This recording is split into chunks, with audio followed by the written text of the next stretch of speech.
As we said, in order for our computer or our server to be able to act as a web server, we need to install a web server application like Apache.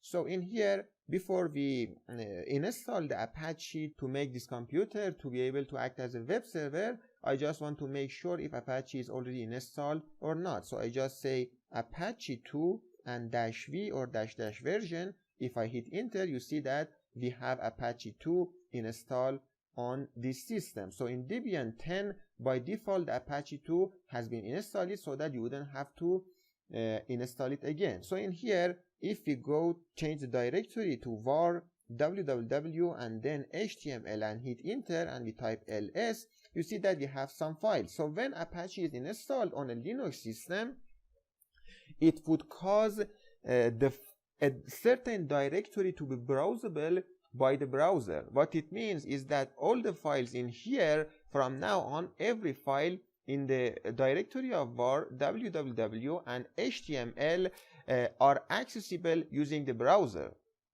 So in here I have already uploaded two pictures or images in here, and this is my index.html. If we go to my site in here and say mghacademy.tech, this browser would resolve this domain name to the IP address that we explained about, to this IP address in here, and then this is it is being shown to us. If we go to our terminal again and open, as you see, we have only one file. So if we go to the index.html and hit enter, these are the exact thing that we are seeing in the browser. So the web server that I am connecting to using the terminal in here would send all the source code in here, view-based source, and the browser, the Firefox in here, is translating all the source code in here to a more human readable form as you see them in this page. So if we want to create files, we just have to create all the files in here so that the users would be able to access them. Now if I press Ctrl X, I exit the terminal, and let's say that we want to create another page for our website. Now let's say you want to say nano a1.html. So I just named it A1. We hit enter in here, and the format of all the HTML pages should be first two HTML tags, and then we would have a head tag. We close the head tag in here, and then we open a body tag and close the body tag. Now everything that we write in the body tag would be shown to the user. So let's say that I want to tell them h1 that this is a new page. Now we close this h1, we save it using Ctrl O and hit enter. If we go to the browser in here, every user that types the domain name mghacademy.tech would be able right now to access this A1. If he just say A1.html and hit enter, you see this is a new page. If we go to the view page source again, you could see that these are the HTML code that we just created our web page with. So in here again, if we go in the directory of var www and html, it's the index.html. So anyone that types mghacademy.tech, all the content in the index.html would be shown to him. Anything that we create, the user could access it with having the name of the file. Again, let me also go to the a1.html. Now let's say that we want to create another element, and a tag for creating a link, href equal to, let's say, index.html. So anyone that clicks on this link would be forwarded to the main page. Now we close the a tag, and let's write something in here that home page. Now we save it.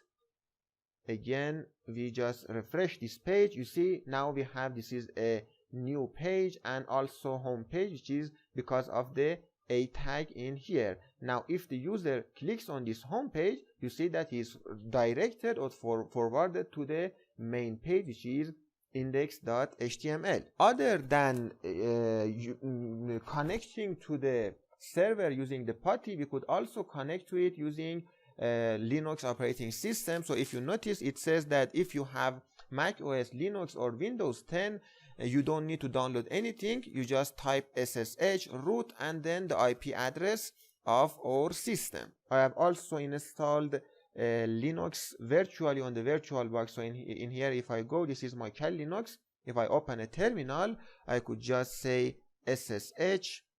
If you notice, it says SSH, then the username, which is the root, then at 31.220,